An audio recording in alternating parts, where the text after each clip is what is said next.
नदी का ध्यान करते ही अविरल शुद्ध शीतल पानी की धार जो बहती चली जा रही है हमारे जीवन और जिंदगी के लिए, प्रकृति के लिए, जो बहुत जरूरी है। मगर रुकिए, अभी यहीं पर रुकिए। ये सीन आप देख रहे हैं, ये किस नदी का है? गंदगी, झाग। ये है दिल्ली में बहने वाली यमुना। साथ ही आप कहेंगे कि हम इस तरह से क्यों कह रहे हैं दिल्ली में बहने वाली यमुना? उसके कारण है। यमुना को अगर हम 3 भागों में बांटें तो स्थिति साफ हो जाती है कि क्यों दिल्ली में बहने वाली यमुना का ही उल्लेख विशेष तौर पर किया जा रहा है, जिसके अगल बगल हरियाणा और यूपी है। ये भी इस कथा के अंदर सहायक नायक हैं। इन्हें भी आप मासूम कह के छोड़ नहीं सकते यमुना का इस तरह का रूप बनाने के लिए।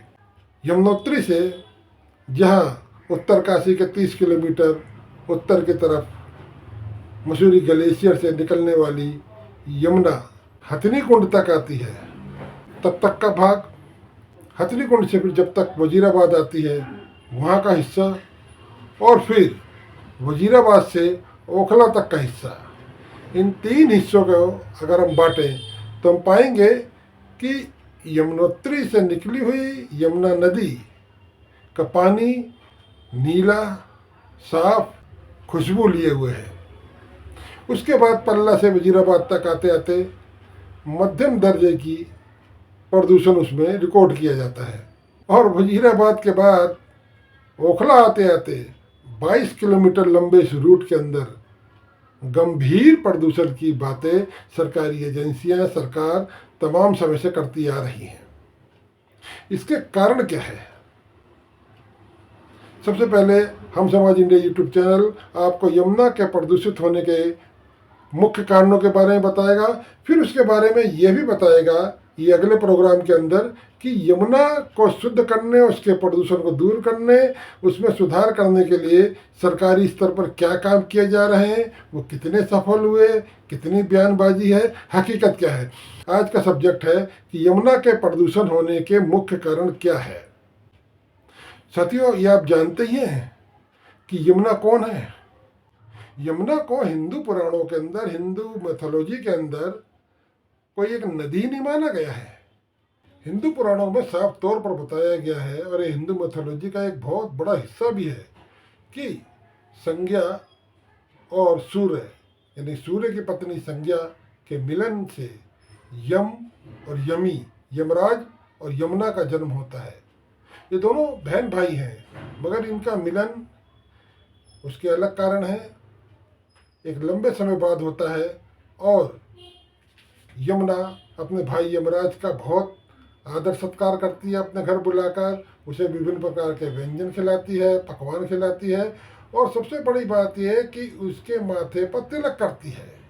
यह जो माथे पर तिलक है, यह रक्षा की गारंटी है कि अपनी बहन की मैं संरक्षण करूंगा, उसकी रक्षा करूंगा तमाम तरह की स्थितियों में। और उसी के बाद से भैया दूज का प्रचलन हिंदू सभ्यता के अंदर, संस्कृति के अंदर, समाज में होता है। यमराज बहुत खुश हुए अपनी यमुना बहन का यह नेचर देखकर, यह उन्होंने जिस तरह से सत्कार किया, आदर दिया। उन्होंने कहा, बहन मांग, क्या वर मांगेगी? वर मांग। तब यमुना ने यह वर मांगा कि बहन भाई एक साथ हाथ पकड़कर जिस दिन यमुना में नदी में स्नान करेंगे उन्हें बैकुंठ की प्राप्ति होगी। ब्रह्म पुराण में यमुना को सृष्टि का आधार बताया गया है। उपनिषदों में उसका ब्रह्म रूप में गायन हुआ है, यानी कि वह परम तत्व साक्षात यमुना है। दिल्ली में यमुना जितनी गंदी हो, ये टोटल उसका 75% नजफगढ़ नाले की देन है। उसके बाद सादरा ड्रेन और फिर सप्लीमेंट्री ड्रेन से, यानी कि लगातार कई सालों से ये गंदा पानी नाले के माध्यम से, सीवरेज सिस्टम के माध्यम से यमुना में गिर रहा है। इसके गंदा होने का एक कारण, एक छोटा सा कारण ये भी है, ट्रीटमेंट प्लांटों के लिए काफ़ी बड़ी मात्रा में पानी वजीराबाद के आसपास रोक लिया जाता है। दिल्ली के अंदर जो डिमांड है पानी की, उसकी आपूर्ति इसी यमुना के माध्यम से तो होती है। तो यमुना का एक बहुत बड़ा पानी जो हरियाणा से छोड़ा जाता है, हरियाणा के हाथनी कुंड से आता है, उसका एक बहुत बड़ा भाग पानी का ट्रीटमेंट प्लांटों के लिए रोक लिया जाता है। उसके बाद यहाँ जो पानी आ रहा है वह यमुना का कुछ ही प्रतिशत पानी है जो आ रहा है। बाकी तो जितना आप देख रहे हैं, कहीं 80 मीटर, कहीं 100, कहीं 200 मीटर चौड़ा, ये एक नाला है।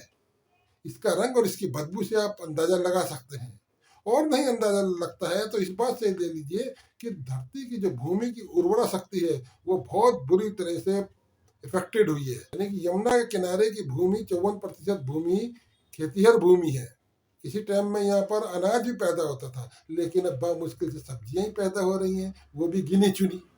दिल्ली में यमुना किनारे होने वाली खेती से जो भी उत्पन्न होता है, सब्जी या छोटा मोटा अनाज, तो वह कितना खतरनाक है इसका अंदाजा आप सेंट्रल फूड स्टैंडर्ड अथॉरिटी की रिपोर्ट से ही लगा सकते हैं। उसकी रिपोर्ट बताती है कि सब्जियों में लेड की मात्रा 0.1 ppm होनी चाहिए, जबकि निकलती कितनी है, 28 ppm।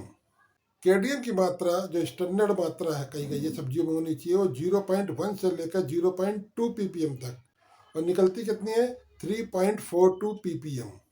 अब इसी तरह पारा की देख लीजिए। पारा की स्वीकृत मात्रा है 1 ppm, और सब्जियों में से, अनाजों में से जो यहाँ पैदा होते हैं उसमें निकलती कितनी है, 139 ppm। सोचिए, ये हम मीठा जहर तो नहीं खा रहे। फूड सेफ्टी स्टैंडर्ड अथॉरिटी की रिपोर्ट ही खुद बताती है इससे मस्तिष्क, ब्रेन, फेफड़े, पेट के कैंसर की संभावना बहुत ज़्यादा रहती है, इतने अधिक लीड और पारा खाने के कारण। और याददाश्त पर भी बहुत फर्क पड़ता है। यमुना नदी के पानी की शुद्धता का एक और पैमाना देखिए। पानी के अंदर बीओडी की मात्रा, जो ऑक्सीजन की मात्रा भी कही जाती है, वो कितनी है, बीओडी वो कितनी होनी चाहिए। बीओडी हद से 2 पॉइंट से ज़्यादा नहीं होनी चाहिए। उसकी मात्रा कितनी है, जरा यहाँ देखिए, 7 पॉइंट है यमुना के पॉल्यूशन को चेक करने के लिए, जो पल्ला से ही शुरू होता है, पल्ला से लेकर असगरपुर तक। ताज़ा रिपोर्ट है दिल्ली पॉल्यूशन कंट्रोल कमेटी की।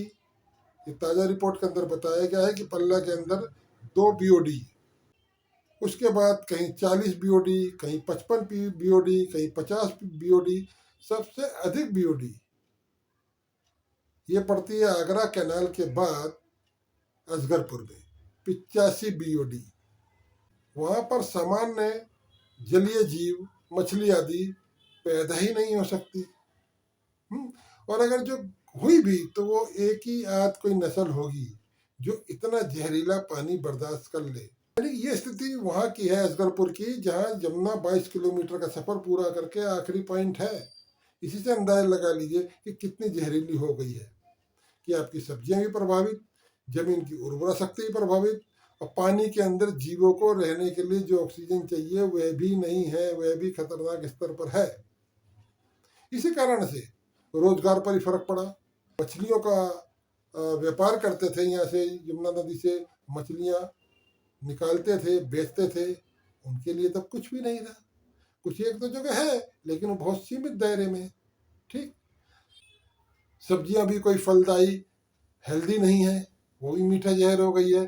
तो पुराने जितने भी किसान थे, आप पता कर सकते हैं कि यमुना नदी के अंदर खेती करने वाले पुराने किसान ये काम छोड़ के बहुत साल पहले ही निकल गए हैं यहाँ से, क्योंकि उन्हें मालूम है उर्वरा शक्ति खत्म हो गई है।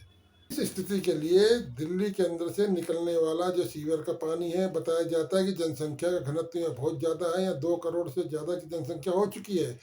इस कारण जो ड्रेन से पानी निकलता है उसमें सीवरेज का पानी 80% है, 20% इंडस्ट्रियल कचरा है। यानी कि इंडस्ट्रियल कचरा को भी साफ करके, प्यूरिफाई करके, रिसाइकलिंग करके नहीं फेंका जाता। इसके लिए दिल्ली ही दोषी नहीं है। जो दिल्ली हो, हरियाणा हो, यूपी हो, वहाँ से जो कचरा आता है उसके अंदर से कई केमिकल ऐसे होते हैं जो डाई के काम में यूज होते हैं, जो बैन है, दिल्ली के अंदर बैन है, मगर नॉर्थ ईस्ट दिल्ली के अंदर आप चोरी छुपे देख सकते हैं कि कई जगह डाई का काम हो रहा है। ये खतरनाक जो केमिकल है ये सीधे यमुना के अंदर आ रहा है। वह केमिकल अगर जमीन के अंदर भी चला जाता है तो अंडरग्राउंड वाटर लेवल है उसको भी नुकसान पहुंचाता है, उसे भी जहरीला कर देता है। खैर, अब दिल्ली के अलावा यहाँ देखिए गुरुग्राम से, गुरुग्राम से 3 जो नाले आ रहे हैं, बड़े नाले, उसमें जो यमुना के अंदर जो प्रदूषण है उसका 40% पॉल्यूशन उन्हीं नालों से हो रहा है, यानी कि उन नालों के अंदर जो केमिकल और कचरा आ रहा है। इसके बाद हरियाणा के जो औद्योगिक ठिकाने हैं, जो इंडस्ट्रियल एरिया है, वहाँ से प्यूरिफाई करके कचरा नहीं फेंका जाता है, वो कचरा सीधा का सीधा यमुना में बहा दिया जाता है। दिल्ली में तो बहाया ही जा रहा है। तो इसी से अंदाजा लगा सकते हैं कि कौन कितना प्रेम की बहन गंगा को प्रदूषित कर रहा है। साथियों, हम समाज इंडिया यूट्यूब चैनल यमुना नदी के प्रदूषण, उनके कारण, उनके निदान आदि पूरे इस विषय से जुड़े हुए कई एक प्रोग्राम आपके पास लेकर आया है। इससे पहले भी हमने यमुना के ऊपर एक प्रोग्राम बनाया था, उसका जो है लिंक डिस्क्रिप्शन के अंदर दिया हुआ है, उसको आप चेक कर सकते हैं कि यमुना के अंदर जो बाढ़ आती है, ये बाढ़ है या हमारे बनाए हुए कारण, उसको भी आप देख सकते हैं। अगर आपको प्रोग्राम और यूट्यूब चैनल का उद्देश्य सही लगे तो प्लीज़ सब्सक्राइब जरूर कीजिए। धन्यवाद।